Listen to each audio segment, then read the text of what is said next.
सबसे पहले तो मैं ये कहना चाहूँगी कि कल जो हुआ वो लोकतंत्र के लिए एक बहुत बहुत बड़ी जीत रही। जो सरकार की साजिश थी संघीय ढांचे को बदलने की, लोकतंत्र को कमज़ोर करने की, उसको हराया गया, उसको रोका गया। ये संविधान की जीत थी, देश की जीत थी और विपक्ष की एकता की जीत थी। और वो साफ साफ सत्ता पक्ष के नेताओं के चेहरों पर दिख रही थी, आप सबने भी देखा होगा। देखिए, गृह मंत्री जी और प्रधानमंत्री जी का भाषण सुन रही थी। कई बार दोनों ने अलग अलग मौक़ों पर अपने भाषण में कहा कि आप लोग अगर इसके साथ सहमत नहीं होंगे तो आप कभी यहाँ नहीं बैठ सकते, आप कभी सत्ता में नहीं आ सकते, आप कभी जीत नहीं सकते। और इससे बहुत साफ हो गया कि इनकी मंशा क्या थी। हम सब थोड़ा चौंके हुए थे कि अचानक ये सत्र बुलाया जा रहा है, विधानसभा चल रहे हैं 2 प्रदेशों में, अभी अचानक बुलाया जा रहा है, बड़ी जल्दबाजी की जा रही है। किसी को मालूम नहीं था एक दिन पहले तक कि क्या आने वाला है, मसौदे में क्या होगा। मसौदा सार्वजनिक करते हैं सिर्फ एक दिन पहले ताकि हमें समय भी नहीं मिलता। तो हम सब सोच रहे थे कि ये सब क्या हो रहा है और क्यों हो रहा है।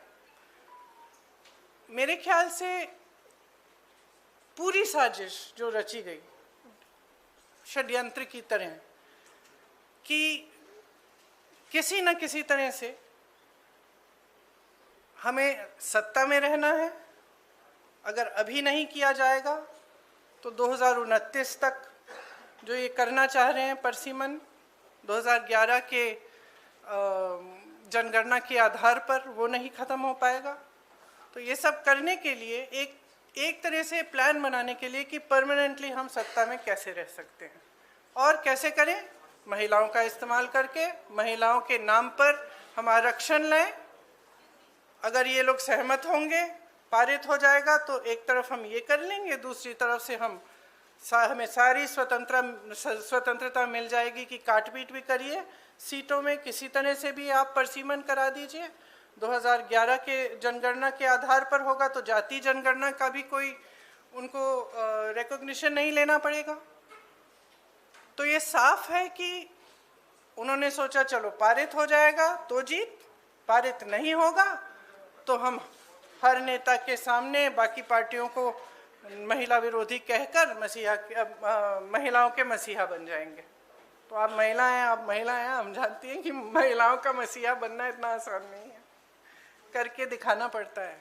एक इतिहास है, कांग्रेस पार्टी का एक इतिहास है, विपक्षी दलों का एक इतिहास है, भाजपा का इतिहास है महिलाओं के संदर्भ में। और वो इतिहास बहुत स्पष्ट है। आपके खड़े होने से सदन में उसका विपरीत कहने से कोई फर्क नहीं पड़ता। महिलाएं देख रही हैं, उन्नाव को देखा, हाथरस को देखा, ओलंपिक की खिलाड़ियों को देखा, यहीं दिल्ली में सड़क पर बैठी थी, किसने पूछा उनको? मणिपुर में महिलाओं को देखा, किसने पूछा? और आज आप संसद में खड़े होकर कह रहे हैं हम मसीहा बनना चाहते हैं महिलाओं के। तो ये बहुत स्पष्ट है कि ये महिला आरक्षण बिल की बात नहीं थी, ये परसीमन की बात थी। और परसीमन इनको इस आधार पर करना था जिसमें इन्हें जाति के आंकड़े नहीं देखने की ज़रूरत होती और अपनी मनमानी करने की पूरी स्वतंत्रता मिलती। तो ये बिल्कुल मुमकिन ही नहीं था कि विपक्ष उनका साथ दे। और मैं बहुत खुश हूँ कि आप सबने, देश ने देखा कि जब विपक्ष एकजुट हो जाता है तो किस तरह से इनको हराया जाता है। किसी ने मुझे पूछा आते हुए कि ब्लैक डे है, आप ये सरकार कह रहे हैं कि ब्लैक डे है। ब्लैक डे इनके लिए इसलिए है क्योंकि पहली बार इनको धक्का लगा जो लगना चाहिए था। आज की महिलाओं की समस्याएं बहुत ज़्यादा बढ़ रही हैं, संघर्ष बढ़ रहा है। बेवकूफ़ नहीं है महिलाएं, सब कुछ देख रही हैं। वो पीआर, मीडियाबाजी वो अब नहीं चलेगी।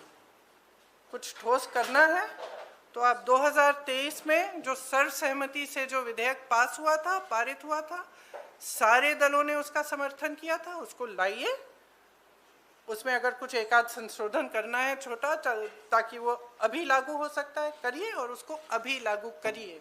महिलाओं को हक दीजिए, अभी दीजिए, लेकिन उसको आप घुमाकर और दूसरी चीज़ों के साथ उसको अटैच करके आप गुमराह करने की कोशिश मत करिए। सीधी सी बात है, इसको अभी करिए, हम सब तैयार हैं। अब आप पूछिए। मेरा सवाल आपसे ये है, जब ये बिल गिरा उसके बाद, मेरा सवाल आपसे ये है कि जब ये बिल गिरा उसके बाद लगातार सरकार की तरफ से कहा जा रहा है कि राहुल गांधी ने फ्लोर ऑफ द हाउस में बोला कि बिल पास करना है तो मौजूदा परिस्थिति में 1 सेकंड में आप मौजूदा सीट पर पास कर दीजिए 543 पे। तो क्या विपक्ष उसके लिए तैयार होगा? अभी कि तो जो मैंने आपने बोला जो 2023 वाला बिल है, पर अगर मौजूदा सीट 543 है, वही उस तो पे है। पारित 2023 का जो विधेयक है उसमें ये था कि इन्हीं सीटों में से आप 33% महिलाओं को देंगे। मैम उसमें लिखा था कि सेंसस के बाद डिलिमिटेशन होगा, उसके बाद तय की जाएगी जो भी सीट होंगी उस पे 1/3 मिलेगा। तो यानी कि सीटें बढ़ती, पर नहीं, 543 में से ही था। तो उसके लिए आप लोग तैयार हैं? हाँ, बिल्कुल तैयार है। जी प्रियंका जी, दो दिनों तक हमने बहस देखी और अब क्रेडिट उधर से भी क्लेम किया जा रहा है, आप लोग भी दावा कर रहे हैं। नहीं, हम क्रेडिट का दावा नहीं कर रहे हैं। हम आपको इतिहास के बारे में बता रहे हैं। कांग्रेस पार्टी ने 1928 में शुरू की ये बात, और कांग्रेस पार्टी की ही ये बात थी जिस वजह से आज आज़ादी के पहले दिन से महिलाओं को भारत में वोट डालने का मौका मिला और अधिकार मिला। तो मैम सवाल ये था कि बीजेपी और एनडीए पूरे देश में अभियान चलाने जा रही है। आपने देखा कि कल शाम को प्रदर्शन हुए, देश भर में प्रदर्शन हमने देखा बीजेपी की तरफ से, और ये दिखाने की कोशिश है कि महिला विरोधी है कांग्रेस और इंडिया अलायंस। इसकी काट में आप लोगों की तरफ से क्या कोई अभियान चला जाएगा? क्या रणनीति होगी कांग्रेस की और इंडिया अलायंस की इसकी काट के लिए? जो बात आप अब कह रही है वो देश के आम लोगों तक कैसे ले जाएंगे? देखिए, जैसे मैंने कहा, देश की जनता जो है उसमें बहुत ही ज़्यादा विवेक है। अगर इनको अभियान करना है पूरे देश भर में, खुलकर करें। लेकिन आज देश उस परिस्थिति में नहीं है जो 12 साल पहले था, और शायद कभी कभी ये होता है कि जब सत्ता बढ़ जाती है लोग सच्चाई नहीं बताते हैं नेताओं को। तो इस पूरे ये जो पूरा पिछले 2-3 दिनों में हुआ, इससे कुछ हद तक ये भी दिख रहा है कि ये समझ नहीं पा रहे हैं कि आज भारत बदल गया है। भारत की जनता देख रही है, समझ रही है कि मीडियाबाजी, पीआर बाजी, ये बड़े बड़े अभियान, इतना सारा पैसा डाला जाता है इसमें, ये चल नहीं रहा है। ये अब चल नहीं रहा है। कल बार बार अमित शाह जी कह रहे थे, आदरणीय अमित शाह जी कह रहे थे कि हमारी बातों पर भरोसा करिए। कोई भरोसा नहीं कर रहा है। असली पॉइंट तो ये है कि जनता का भरोसा उठ रहा है। तो आप जब कुछ कह रहे हैं तो उसको फेस वैल्यू पे जनता आज नहीं ले रही है। प्रियंका जी, कल जो कुछ हुआ उसके बाद जो बीजेपी कह रही है कि they will launch a country-wide campaign to dub the entire opposition, including the Congress, as anti-women. और जैसे आपने अमित शाह जी की बात करी, तो अमित शाह जी ने आपकी राजनीतिक सूझबूझ की भी बहुत तारीफ करी कल लोकसभा में। तो what would be your advice or the campaign, the Congress plan to counter this campaign? See, I think it's very, very clear. We are saying very, very clearly, and we will say this from every platform, we will say this in every state, not just the Congress party, but every party of the India Alliance will say it very, very clearly. Bring that 2023 legislation which was passed, make whatever change you want to get it done by 2029, we will fully support it. We will say this again and again, all over the country. And the other point that I was making in Hindi earlier was that things have changed for this government. It's very visible from their actions. Firstly, they are under a lot of international pressure. It's very, very clear. A lot of the actions they are taking, I don't think, as my brother has said multiple times, any Indian Prime Minister would have accepted the terms of the deal that they have done with the US. unless there was massive pressure. He is obviously under massive pressure. It is very obvious. So public is seeing this. The public continues to suffer with multiple problems. The price of gas, price of fruit, vegetables, everything has gone up, and especially the burden of this is on the shoulders of women. And it's across class, across caste. It does not matter whether you're a rich woman, poor woman, whether you live in an urban center, whether you live in the villages. Your problems are increasing. And there is nothing coming from the government to resolve them. So the public can see it. So they can take their Mahila Morcha in front of whoever's house they want. They can make as much tamasha as they want. This country has now awakened to the fact that they do not stand by their words. They cannot be trusted, and certainly women cannot trust them, because we have seen their attitude and their behavior on multiple occasions. So I think it's very clear. They can do what they like. The public is seeing everything very, very clearly. And the chronology of their, the last few days, the way they have brought this bill, the things they have attached to it, the delimitation, the 2011 census, it's very clear. They knew this bill is not going to be able to be passed. They just wanted the political credit. Simple as that. कई सवाल हैं आपके पास, वक्त है ना? हाँ, सीधा। पति का जन्मदिन है तो थोड़ा शॉर्ट रखिए। मैम ये सवाल ये है, मैम सवाल ये है, मैम सवाल ये है, यहाँ पे विमेंस कर लेते हैं। Okay, after this one. Ma'am सवाल ये है कि आप लोग कह रहे थे कि ये वुमेन रिजर्वेशन बिल सिर्फ एक ढाल है, पीछे से मंसूबा डिलिमिटेशन पास कराना है। अभी भी डिलिमिटेशन बिल के लिए कल जब जो मंत्री किरण रिजिजू है उन्होंने कहा कि बाकी दो बिल अब मैटर नहीं करता है, इसको हम बाद में पुटअप करेंगे। डिलिमिटेशन की मैं बात कर रहा हूँ, उस पे आप लोग कैसे आगे इसको चीज रखेंगे? हमारा स्टैंड बहुत क्लियर है, पूरे अलायंस ने अपना स्टैंड बहुत क्लियर किया है, और इस वोट से और भी स्पष्ट हुआ है कि हमारी मानसिकता में, मानसिकता नहीं, हमारी समझ में ये जो बिल लाया गया और ये जो 3 दिनों की चर्चा चली, ये महिला आरक्षण की नहीं थी, ये परसिमन पर ही थी। और इस पर हमने सब ने अपने विचार बहुत स्पष्टता से व्यक्त कर लिए हैं। अरे you said to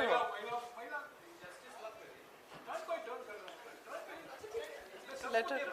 ma'am sir महिला ही है इधर भी, वो भी और मैं भी। मैम आपने 543 सीटों की आपने कहा कि 543 मौजूदा सीटों पर सरकार दे दे, तो ओबीसी का उसमें प्रावधान नहीं है, एससी एसटी का तो है, तो क्या उसके लिए भी अगर आप नहीं, उसमें उचित प्रावधान बनाया जा सकता है, क्यों नहीं बनाया जा सकता? और दूसरा मैम सरकार के नैरेटिव को काउंटर करने के लिए, क्योंकि सरकार कह रही है कि हम सड़क पर जाएंगे, संसद से सड़क तक की लड़ाई लड़ेंगे, तो क्या कांग्रेस का भी कोई ऐसा थॉट प्रोसेस है कि हम भी सड़क पर जाएं, और अगर जाएंगे तो क्या कोई रूपरेखा? देखिए, इन्होंने ये पूरा प्लान पहले से बनाया था, शायद ये भी इस प्लान का हिस्सा था।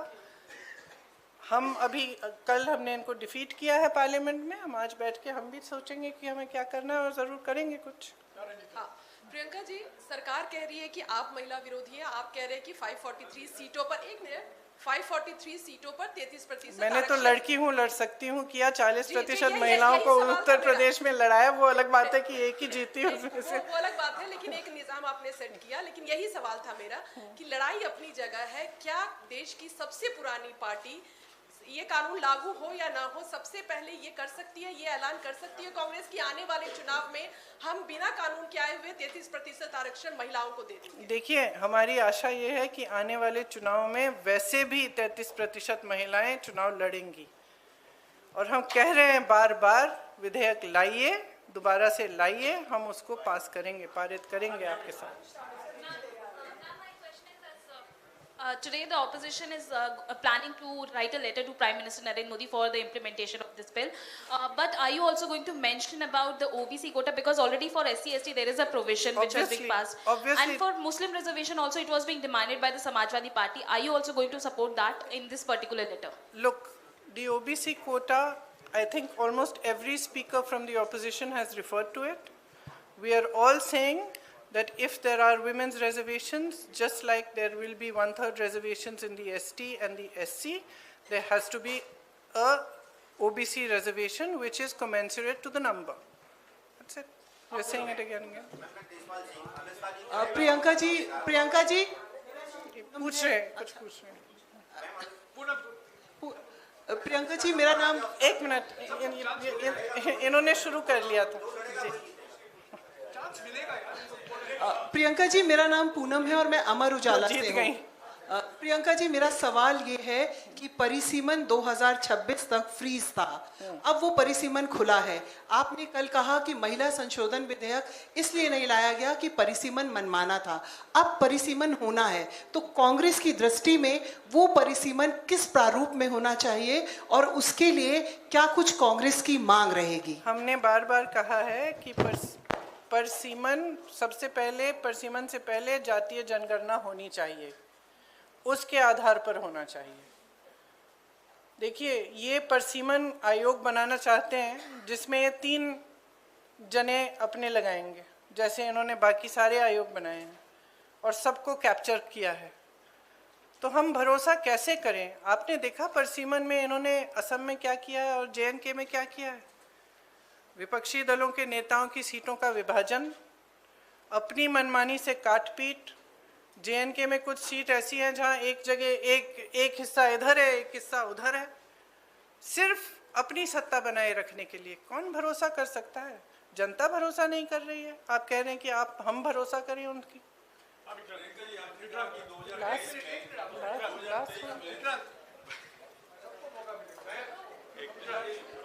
प्रियंका जी, जिस तरीके से 1971 में इंदिरा गांधी जी ने सोचा था कि दक्षिण भारत उत्तर भारत में डिवाइड ना हो, इसलिए सीटें उन्होंने उतनी ही रखी।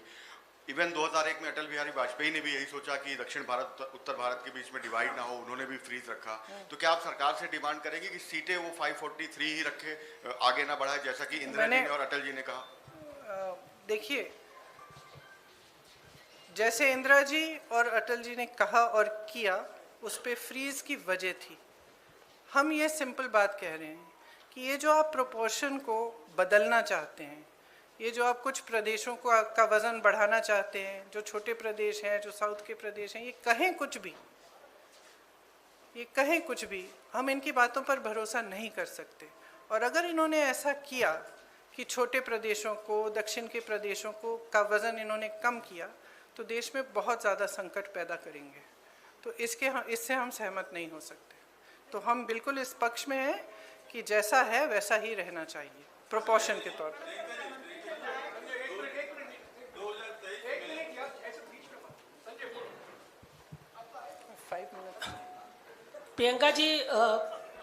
प्रियंका जी आपने कहा और विपक्ष लगातार कहता रहा है कि लोकतंत्र जो है वो खतरे में है। आपको नहीं लगता? मैं आपसे सवाल कर रहा हूं कि 2 साल पहले विपक्ष की एकता दिखी थी संसद में और 2 साल के बाद वो लगातार डवाडोल दिखी, इस बार फिर दिखी है। तो क्या आपको नहीं लगता है कि विपक्ष को भी अपनी एक जिम्मेदारी निभानी होगी कि ये जो डवाडोल रहती है उनकी स्थिति, एक मंच पे आते हैं एक वक्त में और फिर वो अपने अंतर विरोधों में जो है वो फंस जाते हैं? तो क्या ये अंतर विरोध से उभरने का ये डिफाइनिंग मोमेंट माना जाए? सबसे पहले तो मुझे लगता है कि इसको ऐसा माना जाना चाहिए। दूसरा, देखिए, विपक्ष जो है उसमें बहुत सारे दल हैं, कुछ प्रदेश हैं जिसमें हम एक दूसरे से के खिलाफ भी चुनाव लड़ते हैं, लेकिन अगर आपने देखा होगा जब ज़रूरत पड़ती है तो हमारी एकजुटता पे कोई उंगली नहीं उठा सकता। कल आपने देखा हमारी एकजुटता कितनी मजबूत है। तो मैं इससे सहमत नहीं हो सकती कि डवाडोल है हमारी एकता।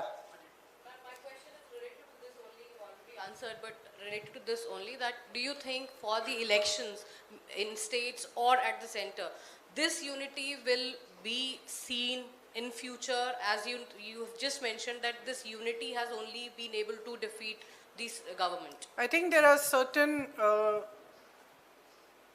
factors which are coming together at this point in India's history. As I said, one is the international pressure on the government, which is very visible by the actions they are taking, which are not necessarily in the interest of the nation. In fact, many of them are not. There is more stress on people. Prices are rising. Other factors are coming into play. Prices are rising immensely. Difficulties are becoming greater. And I think that at this time, the opposition has shown its unity. It's not just the fact that we are united as an opposition, it is also the fact that there is a mood amongst people. They are fed up of lies, they are fed up of all this, I'm sorry to say, but they see through also, I'm sorry to say, but a lot of the sort of media propaganda. They see through that as well. They are looking more towards finding out the truth. And I think the opposition, in the actions that we took yesterday in Parliament, we have stood for the truth, we have stood for the Constitution, we have stood for the nation, and we have stood as one. I think that this is a moment that we should all recognize. We all saw the faces of the bigger leaders of the BJP in Parliament. It was very clear from their expressions that this was a shock to them and that they were defeated for perhaps the first time in these 12 years. I think we should all accept that from now on, we fight harder, we stand together, and hopefully we will be able to push through much more than we did before. Priyanka ji, आपने कहा कि 2023 का जो bill है, उस bill को अगर लाया जाए तो हम उसका समर्थन करेंगे, लेकिन उसमें महिलाओं का सीट कौन सा हो, इसका निर्धारण कैसे होगा? इसकी कोई सलाह है आपके पास? अब ये देखिए, जो निर्धारण करेंगे वही ये अपने आप ये प्रयास करेंगे। इनमें इसमें मैं सलाह क्या दूंगी उनको? एक मिनट यार, एक मिनट। मैम, अमित शाह कह रहे हैं कि हम पे भरोसा कीजिए। मोदी जी कह रहे हैं कि मैं ओबीसी और पिछड़े गरीब वर्ग से आता हूँ, जब हकीकत है कि देश की आबादी आज भी SC ST OBC बहुत ज्यादा है।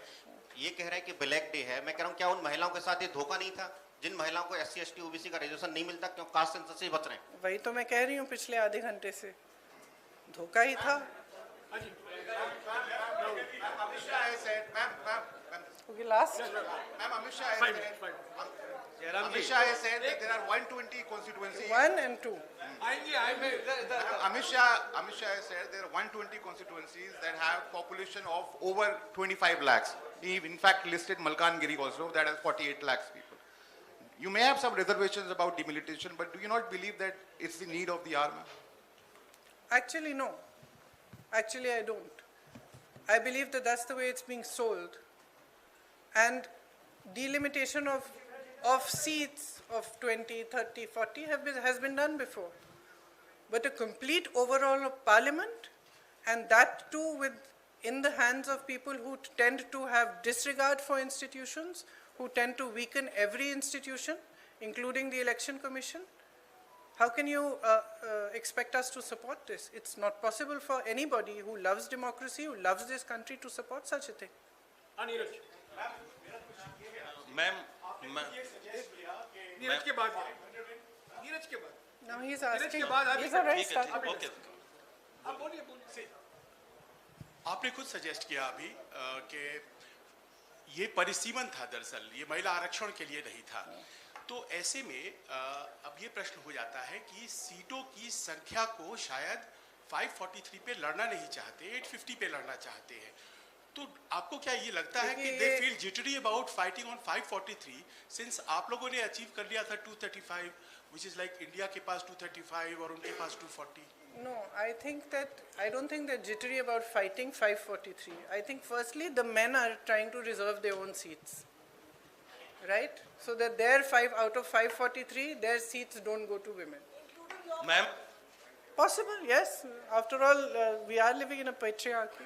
Ma'am, So firstly, there's that issue. Secondly, as I said, we cannot trust them with delimitation because their attempt that we have seen in Assam and in J&K has been it's been completely designed in a way that they should win, designed in a way that it benefits them. So how can we trust them with that? Ma'am, Neeraj news 18 India से हूँ। कांग्रेस के आकलन में आप लोग को क्या लगता है कि नंबर सरकार के पास नहीं थे, क्योंकि 2/3 बहुमत जरूरी था सदन के अंदर? ऐसे में क्या वजह थी? सरकार का मुख्य मकसद क्या रहा होगा इस बिल को लाने का? मेरे ख्याल से मुख्य मकसद यही था कि हम कुछ ऐसा करें कि हमें महिलाओं के मसीहा बन जाए। अगर हम बिल पारित नहीं होता है तो हम घर घर जाके कहेंगे कि ये महिला विरोधी है और देखो हम तुम्हारे लिए कुछ करने की कोशिश कर रहे थे और इन्होंने करने नहीं दिया। अगर पारित हो जाएगा तो वैसे भी हम मसीहा बन जाएंगे। पता नहीं, यही मेरा महिला दिमाग कहता है। मैम इधर मैं मोहित दुबे हूँ एबीपी न्यूज से। किधर हैं आप? अच्छा। मैम मेरा सवाल ये है कि आप लोगों ने कहा कि हम महिला आरक्षण के विरोध में नहीं हैं, परिसीमन के विरोध में हैं, लेकिन वही दूसरी ओर भारतीय जनता पार्टी और एनडीए के लोगों ने कहा कि नहीं, महिला विरोधी आप लोग हैं, महिला आरक्षण के विरोधी हैं। सवाल मेरा ये है कि आज आप लोगों ने बैठक की है, बैठक में आप लोगों ने क्या फैसला किया? क्या ये भी फैसला किया कि प्रधानमंत्री नरेंद्र मोदी से मिलकर आप लोग जो है मांग करेंगे कि 543 सीटों में से ही महिला आरक्षण लागू किया जाए? और अगर वो आपकी बात नहीं मानते हैं तो आगे आप लोग क्या करने, क्या राष्ट्रपति से भी मिलने की कोई उम्मीद है? देखिए, आज की बैठक में ऐसा कुछ नहीं तय किया कि किससे मिलेंगे और किससे नहीं मिलेंगे। ये ज़रूर तय हुआ है कि हम सब सहमत हैं कि अगर वो 2023 वाला जो विधेयक है उसको फिर से लाएं, उसको वो पारित हो चुका है, अगर उसको फिर से लाएं, कुछ छोटे मोटे संशोधन कराना चाहते हैं ताकि वो 29 तक वो लागू हो जाए, तो हम पूरी तरह से उनके साथ हैं। ये हम सब कहेंगे, सब एकजुट होकर कहेंगे और हर प्लेटफॉर्म से कहेंगे। धन्यवाद। Thank you.